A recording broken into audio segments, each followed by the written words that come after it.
Ecomag Plus, le magazine de l'économie avec Mandorzid. Chères auditrices, chers auditeurs, bienvenue dans ce nouveau numéro du magazine de l'économie préparé et présenté par Mandorzid. Jusqu'à ce jour, enseignants et étudiants se doivent de s'entendre sur le lieu et l'heure de leur contact. C'est le modèle même temps, même lieu. Suite à la pandémie, nous nous sommes repliés sur un autre modèle, même temps, lieu différent, rendu possible grâce au TIC. C'est le modèle connu en tant que modèle synchrone. Or, grâce au même TIC, il est possible d'opter pour un autre modèle, temps différent, lieu différent.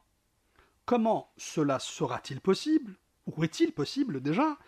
Quelles seront les différentes formes futures de contact, dans l'enseignement entre autres? C'est ce que nous allons savoir avec le professeur Mohamed Loueti, enseignant à l'ISG, ex-University of Pittsburgh, je crois, si je prononce bien, et Wisconsin. Professeur Mohamed Loueti, bienvenue dans les studios de RTCI. Alors, professeur Mohamed Loueti, comme je viens de l'indiquer en préambule, nous sommes en train de migrer vers de nouveaux modèles de contact, comme le modèle synchrone. Si on commençait par recenser les technologies rendant cela possible. Ce sont les technologies que tout le monde connaît aujourd'hui, étudiants comme professeurs, comme Zoom, comme Meet, comme Teams, comme Classroom et d'autres. En fait, les modèles foisonnent, mais le schéma est le même. Il y a un professeur qui est face à son écran, est en train de dispenser un cours à une classe qui est vraisemblablement de l'autre côté de l'écran. C'est l'image que nous, professeurs, avons de la classe désormais. Et pour les étudiants, c'est un professeur qui, lui, est de l'autre côté de l'écran, presque aussi perceptiblement que s'ils étaient tous dans le même endroit. Sauf qu'ils ne le sont pas, mais ils sont encore en même temps. Donc c'est ce que nous appelons en effet le mode synchrone, que nous avons hérité de l'époque des premières universités, certaines datant de 20 siècles avant Jésus-Christ, en Chine surtout, où les étudiants et les professeurs s'entendaient sur un lieu pour se voir. Pas toujours sur l'heure, parce que l'heure n'était pas aussi importante. Nous avons en Tunisie Jamal Zeytouna, fondé en 734, où nous avions cela. D'ailleurs, c'est comme ça que nous avons deviné la manière dont les universités d'antan fonctionnaient. Les étudiants venaient à l'heure et à l'endroit où ils voulaient, choisissaient le shir qui était tous là accroupis dans la cour, choisissaient le khotba parce que le cours avait cette dénomination et le thème du jour, et c'est comme ça que les cours étaient dispensés. Et l'examen, à la fin, n'était pas sur le contenu de ces cours-là, mais surtout sur la manière de réfléchir et d'analyser et de synthétiser les questions du moment.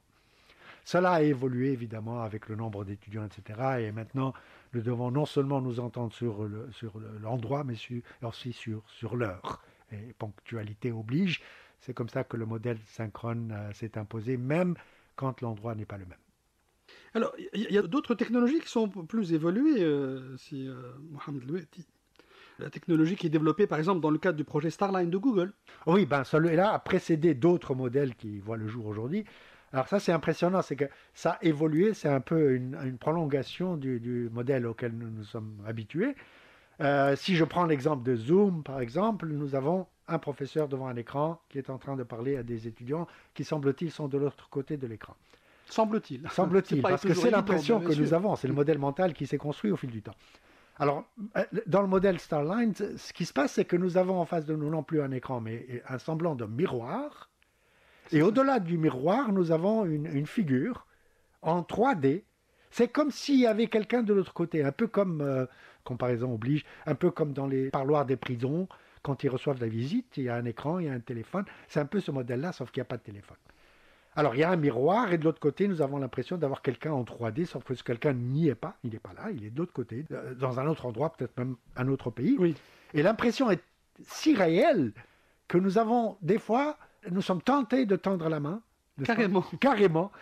Traverser le miroir, un peu comme dans le film de Jean Cocteau, je ne sais pas si vous l'avez vu, Orphée, ou dans la dernière mouture de Matrice, nous avons une scène où un personnage tend la main vers un miroir pour accéder à une autre dimension, à un autre univers. Starline, c'est comme ça, c'est la technologie de Google qui est en train d'être étudiée, elle est encore sur les tablettes, elle n'est pas encore commercialisée, mais c'est assez flippant de voir que quelqu'un peut en fait avoir l'impression de parler à une personne de l'autre côté d'un miroir qui en fait n'est rien d'autre que l'écran auquel nous sommes habitués. Et alors, nous allons passer à d'autres choses qui sont encore plus compliquées, plus élaborées. Par exemple, le fameux modèle temps différent, lieu différent, c'est Mohamed Loueti. Alors, temps différent, lieu différent, ça aussi, c'est une très vieille idée. Paradoxalement, donc Paradoxalement, moi, je l'ai très vécu. longtemps. Je l'ai vécu personnellement en 86, quand j'étais à l'université de Wisconsin. Wisconsin, c'est un état où il fait très très froid. Et des fois, il y a des tempêtes de neige qui bloquent les portes carrément. Alors, il est impossible de se déplacer. Alors, ce que l'université fait à ce moment-là, c'est... Les portes des maisons, des immeubles. Ah, d'accord. Des immeubles. Alors, ils sont bloqués de l'extérieur. Ah, oui, et il faut attendre que la municipalité passe pour débloquer, débris. Cet amas de neige. Donc, il est impossible de se déplacer, de sortir même de chez soi. Alors, ce qui se passe, c'est que l'université ne s'arrête pas pour autant. Et diffuse un communiqué. De toute façon, nous savons sur quelle chaîne nous brancher. Et à la télé que nous choisissons le cours que nous devons suivre ce jour-là. Et un jour que je voulais réécouter le cours, je me suis dirigé vers le département de l'audiovisuel, AV Department, pour voir comment ça se passe. En fait, c'est des cassettes qu'ils avaient déjà préenregistrées. Oui. L'une d'elles était celle d'un professeur déjà décédé, ce que je ne savais pas. Un professeur de finance, tiens, Anand, je ne me rappelle plus le nom. Et j'ai écouté la cassette d'un professeur qui était décédé. C'était une cassette audio, si Mohamed ? Une cassette VHS. Au VHS, oui, audio et visuel en même temps. Donc, vidéo, mettre la cassette sur une vidéo, oui. Une vidéo, oui. Mettre ça dans le lecteur vidéo et écouter le cours comme si le professeur était là. Et donc, différents temps, le cours a été dispensé 2-3 ans avant, et différents endroits, le cours que je suivais n'était pas dans le local où il avait été dispensé. Et donc, différents temps, différents... Et évidemment, la formule a été émulée dans plusieurs autres universités. Ce n'est rien de nouveau, sauf que ça date de 1986 et ce n'est pas d'hier. Est-ce que c'est une habitude d'enregistrer les cours chez cette université ? Oui, ce n'est pas rare. Il est arrivé même à une dame de passer devant une salle où son mari décédé dispensait un cours. Elle a eu un choc, je crois elle a failli à écouter son mari post-mortem. Et c'est une solution pour certains cours, pour certains personnages irremplaçables, n'est-ce pas ? C'est pas la recherche d'économie mal placée, pas du tout. Tout à fait. Mais imaginons par exemple avoir un cours de Richard Feynman, que j'adorerais avoir entre parenthèses. Ces cours sont sur Internet maintenant, mais ça aurait été bien de voir de la manière dont on pourrait peut-être avoir l'illusion de l'avoir dans une salle, comme cela est possible avec les hologrammes, parce que c'est à cela que je venais. Avec l'hologramme, on enregistre un cours et les mouvements, et puis tout d'un coup, nous avons l'impression que le corps est là, dans une sorte de réalité augmentée, et que nous avons l'impression de pouvoir interagir, sauf que ce n'est pas possible. Oui. Dans le cas du professeur de finance de Wisconsin, nous interagissions avec ses assistants plutôt, qui étaient ses étudiants, ses élèves en doctorat, qui pouvaient, eux, prendre en charge les questions et les réponses de ce cours que nous pouvions avoir. Alors, cette technologie, en fait, elle marie donc aussi bien la réalité virtuelle que l'Internet, c'est ça ? Oui, en fait, cette technologie brouille les cartes. Nous ne savons plus où la réalité s'arrête et où le virtuel finit. Et s'il y a une réalité virtuelle, et même si nous avons une virtualité réelle, mais ce n'est pas un jeu de mots. C'est pas un jeu de mots. Parce que des fois, nous ne savons même plus où nous en sommes. Il est très facile, en fait, de le faire. Il suffit de porter un casque de réalité virtuelle et vous allez voir qu'instantanément, vous êtes transporté dans un autre univers auquel vous réagissez. Et donc, si vous vous mettez à marcher, sans faire attention, vous pouvez heurter un mur. Alors, ce casque, il fonctionne, ce sont des capteurs, c'est des processeurs également C'est des processeurs, en fait, c'est une technologie très primaire, ça coûte rien du tout. C'est $3 aux États-Unis. Ah bon, je l'ai eu à 30 dinars à un moment donné ici en Tunisie, sauf que ça ne court pas les rues, ces casques-là. Une fois, il y a eu une grande surface tunisienne qui les a mis en vente. 30 dinars. C'est une technologie très primaire en fait, c'est du 3D avec des lentilles qui projettent différentes images sur la rétine et qui donnent l'impression d'avoir un univers en 3D. Et on passe là soit par téléphone, soit sur un téléviseur avec une connexion Bluetooth. Nous sommes immergés dans un autre environnement en 3D, dans lequel nous croyons faire partie. Donc imaginez pouvoir travailler à partir de chez soi avec le même, peut-être même plus de productivité. Toutes les façons dont Virbella, personne ne se plaint, au contraire, ils sont tous contents. Je crois même qu'ils étaient recrutés par un de leurs critères, c'est la volonté de travailler dans un tel environnement. Une autre entreprise chinoise leur a emboîté les pas depuis, et ça c'est depuis quelques jours. Le jour de l'an, la Saint-Sylvestre, a eu lieu sur une plateforme de métavers, parce que c'est de ça que nous sommes en train de parler. Métavers, oui. À Séoul, et aussi à New York. Il y a une plateforme où nous aurions pu, en fait, passer le jour de l'an à Times Square. Il faut voir, c'est assez impressionnant de déambuler dans les rues de Times Square avec les néons, et vous connaissez la grande place célèbre dans le film. Et ça, c'est déjà fait il y a quelques jours, en fait, il y a à peine une semaine. Donc oui, des entreprises qui fonctionnent déjà, et mon souhait, ou ma réflexion plutôt, je ne sais pas encore si c'est un souhait, et voir ce modèle transplanté dans l'université. C'est ça, oui. Et le en fait, raisonnement, il découle même du langage, de la sémantique. On parle de métavers, en anglais metaverse, Metaverse. qui vient de l'univers, université. Alors pourquoi pas méta-université?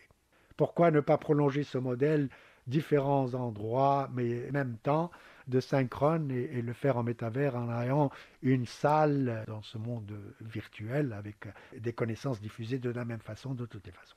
Alors, en fait, ça ne sera pas pour demain, si Mohamed lui a dit. Grâce à ces différentes technologies, comment voyez-vous, comment envisagez-vous, comme vous parlez de souhait, et c'est même quelque chose de réalisable. On sera à l'an 2050, je crois que vous vous êtes projeté en 2050. Comment sera l'université, en fait, pour être concret, là, et très terre-à-terre? Alors, voyons d'abord le 2050, d'où est-ce que c'est venu, parce que pourquoi 2050? Une chose que j'aborde, c'est jouer au prophète. Surtout en termes de technologie, on se trompe 2 fois sur 3.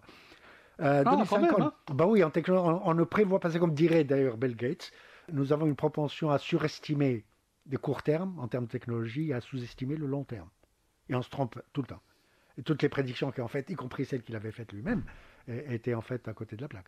Mais ce qu'il a prévu, que je crois parce que c'est du court terme, il a dit que nous allons pouvoir avoir des réunions sur le métavers aussitôt qu'en 2025. Si on écoute Mark Zuckerberg dans sa vidéo du 28 octobre, c'est déjà fait dans son... Là où il avait annoncé la mutation ou la transformation de Facebook de l'entreprise qui gère Facebook en une autre entreprise qui s'appelle Meta. Meta, oui. Et il a parlé de plateforme dans l'univers Horizon, qu'il appelle ça, Horizon. Et dans un de ces mondes métavers, il y a le Horizon Workroom, si vous voulez, une chambre de réunion. Donc c'est déjà possible d'avoir des réunions. Mais pour Bill Gates, nous n'aurons pas de réunion avant 2025. D'une manière réaliste, n'est-ce pas? C'est pas avec des avatars qui ressemblent à des dessins animés. Et c'est donc 2025, nous allons avoir des réunions dans les entreprises, ce que je crois être très possible. Et si nous donnons 10 ans à l'université pour se retourner, parce que l'université n'est pas toujours la plus prompte à adapter les technologies, surtout en ce qui concerne l'enseignement, ça 2035, 15 ans pour que nous nous y habituions, nous en tant qu'êtres humains, disons 2050, c'est les doigts dans le nez, que nous pourrons avoir une université totalement virtuelle. Reste à savoir est-ce que c'est une bonne idée. Reste à savoir est-ce que c'est possible. Aussi, oui. Alors, et là, nous sommes obligés de parler en tant que Tunisiens. Oui, bien sûr, évidemment. Et en Tunisie, nous savons tous que nous avons des problèmes énormes de connexion Internet. Oui. Et un des prérequis... très mal classés, malheureusement. Ah oui, et pour des raisons incompréhensibles, si vous me demandez. En plus. Oui. Alors, parce que nous avons les talents, nous avons des compétences. Il n'y a aucun doute là-dessus. Sur le plan. Est-ce que ce n'est pas un problème d'infrastructure, si Mohamed? C'est un problème d'infrastructure, c'est un problème de loi. Il faut légiférer sur pas mal de choses. C'est un problème de volonté, c'est un problème d'environnement. C'est tellement complexe que ça en devient vraiment un problème. Sauf que ça va nous retarder. Quand nous parlons de métavers, nous sommes en train de parler de très haute résolution parce que nous allons avoir un univers qui va concurrencer le nôtre en termes de résolution. C'est-à-dire que nous aurons l'impression un jour, je ne sais pas si Simone à qui je m'adresse maintenant est réelle ou pas. Tant la résolution sera bonne parce qu'elle se rapprochera, mais alors réellement, de la résolution de l'œil humain. Ce genre de résolution va demander un certain type de bande passante. Oui, c'est ça. Oui, et cette bande passante-là, ça va... C'est là où est le problème. Ça va virevolter autour de 50 mégas. Parfois même 100, si nous allons vers des modèles de résolution de 16K. Pour le moment, je parle de 4K. Pour 4K, nous allons avoir de bandes passantes de 20 mégas. Pauvre moi ne dispose que d'une connexion de 8 mégas maintenant, et ce n'est pas toujours les 8 mégas que j'obtiens. Exact. 20 mégas, et si nous parlons de 8K, ça va être 50 mégas. Si nous parlons de la résolution de l'œil humain, qui voisine les 32K, nous parlerons de 100 mégas. Donc il va y avoir une fracture, la fracture numérique, parce que nous ne pourrons pas payer la facture. Qui est déjà là. Qui est déjà là, mais elle va encore s'amplifier. Alors, le monde sera celui de ceux qui pourront se connecter, qui seront présents sur le métavers. Si nous sommes absents en tant que Tunisiens, parce que nous n'aurons pas la technologie, nous n'aurons pas le ticket d'entrée, nous serons absents de ce qui va se passer dans le monde. On ne pourra pas accéder. Et nous le sommes déjà, mais ça va s'accentuer d'autant plus. Mais d'un autre côté, ce qui est rafraîchissant, et ça c'est mon opinion propre, je vous pose une question. Qu'est-ce qui est mieux? Un jus d'orange fraîchement pressé ou un jus d'orange en boîte, en termes de qualité? Si c'est à moi que vous vous adressez, professeur Mohamed Loued, je vous dirais un jus d'orange qui vient d'être pressé. Fraîchement pressé. Bah oui. C'est la différence qu'il y aura entre un cours classique, comme nous le dispensons maintenant, et le cours du métavers. C'est la même analogie que nous aurons. Qu'est-ce qui est mieux entre un tapis fait main et un tapis fait en série dans une usine industrielle où chaque tapis ressemble au prochain. Quelque part, nous aurons une meilleure qualité d'enseignement parce que nous ne pourrons pas diffuser une connaissance dans un métavers qui soit la même que celle dispensée en classe. Et là, je parle d'expérience. J'ai pratiqué les deux. Je suis, comme vous le savez, un féru d'éthique, oui. Mais je préfère de loin le modèle présentiel, mais alors de loin, au modèle non présentiel, qu'il soit synchrone ou asynchrone, oui. Qui ont des avantages. Que nous avons déjà testé lors de la pandémie, et nous avons vu un peu les résultats, oui. Effectivement, dans le modèle non présentiel, il y a des avantages, certes, surtout dans la manière d'enseigner certaines choses. Il y a des choses que je pouvais enseigner en non présentiel que je ne pourrais jamais faire en présentiel. Parce que là, j'ai un écran. Ah oui. Je peux prendre le document envoyé par un étudiant et l'annoter en temps réel. Ça, effectivement. Impossible de faire ça en classe. Oui. Bon. Mais les avantages du présentiel, et là, nous sommes retournés en présentiel, et j'ai vu le genre de relation qui s'instaure. Donc le fameux jus pressé. Le jus pressé, la qualité, ça n'a rien à voir. Et là, ça transparaît réellement dans les notes des étudiants, et leur compréhension, et leur interaction. L'étudiant n'est pas habitué, qu'il soit américain, tunisien, chinois ou peu importe. C'est la même chose. Et l'étudiant n'est pas habitué à cette nouvelle chose, parce que nous avons été exposés à quelque chose de nouveau, tous en même temps. Oui. Alors, il n'y a aucun avantage d'être américain, français ou chinois. Tous en même temps, nous sommes en train d'apprendre. Et tous ont eu le même réflexe de ne pas pouvoir poser des questions en ligne parce que nous ne sommes pas habitués. Déjà qu'ils ne la posent pas souvent en classe. Oui. Bien. Mais en présentiel, nous pouvons agir sur l'étudiant de sorte qu'il pose des questions. Ça se manipule, ces choses-là. Ça se manipule, exactement. Ça ne se manipule pas en ligne. Et donc, grosso modo, la qualité de l'enseignement, l'orange pressé, est bien meilleure. Donc, si on va parler de métavers, évidemment, nous allons avoir l'illusion du réel, mais ça restera une illusion. Nous pourrons le faire si nous n'avons pas d'alternative et pas le choix, comme par exemple quand l'enseignement est décédé. Là, il n'y a pas le choix. C'est pas ceci ou cela. Mais quand nous avons le choix, moi personnellement, je préférais le présentiel et le réel. Ceci étant dit, voilà ce que les technologies nous permettent de faire. Et c'était le but d'ailleurs de mon intervention de la conférence et la raison pour laquelle je pense que vous m'avez invité, c'est de voir ce qui est possible de faire.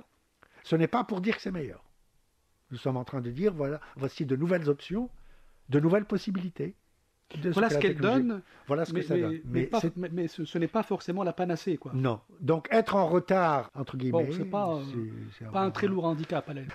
La même chose va s'appliquer dans le nouveau monde. La qualité sera dans l'orange pressée qui est plus fraîche que lorsqu'elle est condensée. Mais quand elle est en boîte. Mais quand elle est en boîte, c'est parce que nous n'avons pas le choix de le faire autrement, c'est tout. Alors, professeur Mohamed Loued, il y a un problème forcément de gouvernance du métavers. Puisque quand on parle de ce monde parallèle, virtuel et persistant, dans lequel chacun pourra à la fois travailler, jouer, avoir en fait une vraie vie sociale et créer, mais qui va pouvoir gouverner tout ça tous les excès possibles et imaginables. Ça va être un très grand casse-tête. Mais les technologues, ils ne s'embarrassent pas de problèmes ni d'éthique, ni de gouvernance, ni de loi. Mais il va y avoir un sérieux problème. Si un avatar abuse d'un autre avatar. Si mon personnage, n'est-ce pas? Alors un avatar, pour expliquer à ceux qui l'avatar, c'est la projection de notre personne physique dans ce monde virtuel. C'est ça.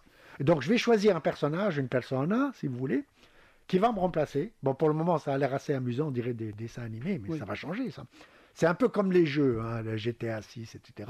Les personnages que vous voyez, c'est des avatars. C'est un peu comme dans le film Avatar aussi. Oui, de c'est un peu Cameron. comme Neo de Matrix, c'est des avatars. Et nous allons avoir chacun un avatar que nous allons choisir, qui va être notre représentant, notre agent, si vous voulez, notre projection, notre image dans ce monde-là. Alors, si mon avatar, le personnage que j'ai choisi qui me représenterait, abuse du vôtre, d'une certaine façon. Qu'il fasse des choses qui sont répréhensibles. Allons à l'extrême, s'il commet un meurtre. Oui. Qu'est-ce qui va se passer? Est-ce que c'est vous qui allez me poursuivre en justice, me traîner en justice, ou alors ça va se passer dans le métavers? Est-ce que le métavers va être une autre loi, ou est-ce que la loi que nous avons ici, là, va aussi avoir un avatar? Est-ce que nous allons passer à des avatars d'objets, de lois, de systèmes, de mécanismes, etc. Et c'est des questions qui demeurent sans réponse encore. Mais comme nous sommes dans le monde de l'imaginaire, nous pouvons imaginer... Alors, une autre question philosophique très rapidement, parce que sinon nous allons nous laisser Oui, aller. mais d'ailleurs, le temps est presque terminé, si moi. Oh, bah, c'est passionnant, Ça n'est-ce passe pas? très... Ah bah oui, Mais sauf dans un temps virtuel. tu vois. virtuel. Il se pourrait très bien, et là c'est sur une note philosophique sur laquelle nous terminerons, si vous permettez. Est-ce que nous ne sommes pas nous-mêmes les avatars de quelqu'un d'autre? Et si c'est le cas, les réponses à vos questions sont déjà prêtes. Nous avons des lois, en effet, dans ce monde-ci, dans lequel nous sommes, qui éventuellement, probablement, selon certains philosophes, ce n'est pas de moi, je nomme ici le professeur Nick Bostrom d'Oxford, qui a développé ces idées depuis le début des années 2000, de la simulation des modèles. Oui. Et donc, si nous sommes dans un métavers, actuellement, de quelqu'un d'autre, nous avons des lois qui nous gouvernent, qui ne nous viennent pas d'ailleurs. Donc peut-être que le métavers va avoir ses propres lois selon le même raisonnement. Mais on ne sait pas, on attend de voir. Et alors moi je terminerai, professeur Mohamed Louedi, avec aussi les coûts réels de cela, en termes d'infrastructures, d'environnement et de santé aussi. Hein. Un problème de sédentarité, de comportement compulsif, de relations humaines, de manière C'est des générale. coûts énormes. Déjà en 2021, nous savons que ça a coûté 10 milliards de dollars. Le métavers uniquement. Mais nous savons d'un autre côté que d'ici à 2024, nous parlons de 800 milliards de revenus. Donc nous passons de moins de 10 à plus 800. Quels que soient les coûts, ça demeure très très intéressant. Et puis les coûts, il y a aussi les économies que nous allons réaliser. Et ce qui est le plus important, c'est que nous ne sommes pas en train d'aller d'un modèle à un autre. Nous sommes en train d'aller à un modèle, à plusieurs autres modèles, dont nous pourrons choisir un. Et peut-être même choisir celui que nous avons actuellement. Peut-être nous décidons un jour de ne pas aller vers le métavers. Mais le métavers va être là pour certaines pratiques, pour certaines applications, peut-être même pour certaines professions. Attendons de voir. C'est le genre de choses qui vont se dérouler très très vite. D'ici à la fin de l'année, nous aurons quelques réponses, je présume. Eh ben, on s'en donnera rendez-vous très certainement, cher professeur Mohamed Louedi, pour voir Avec plaisir. où est-ce qu'on en est côté métavers. Encore une fois, merci beaucoup pour votre intervention. Merci de m'avoir invité, de m'avoir Voilà, notre émission est à présent terminée. Je rappelle que notre invité, professeur Mohamed Louedi, enseignant à l'ISG, nous a parlé des différentes formes de futurs de contact, à quoi pourrait ressembler l'université en 2050, le métavers. Voilà, je vous laisse avec la suite des programmes de RTCI et vous dis à la semaine prochaine.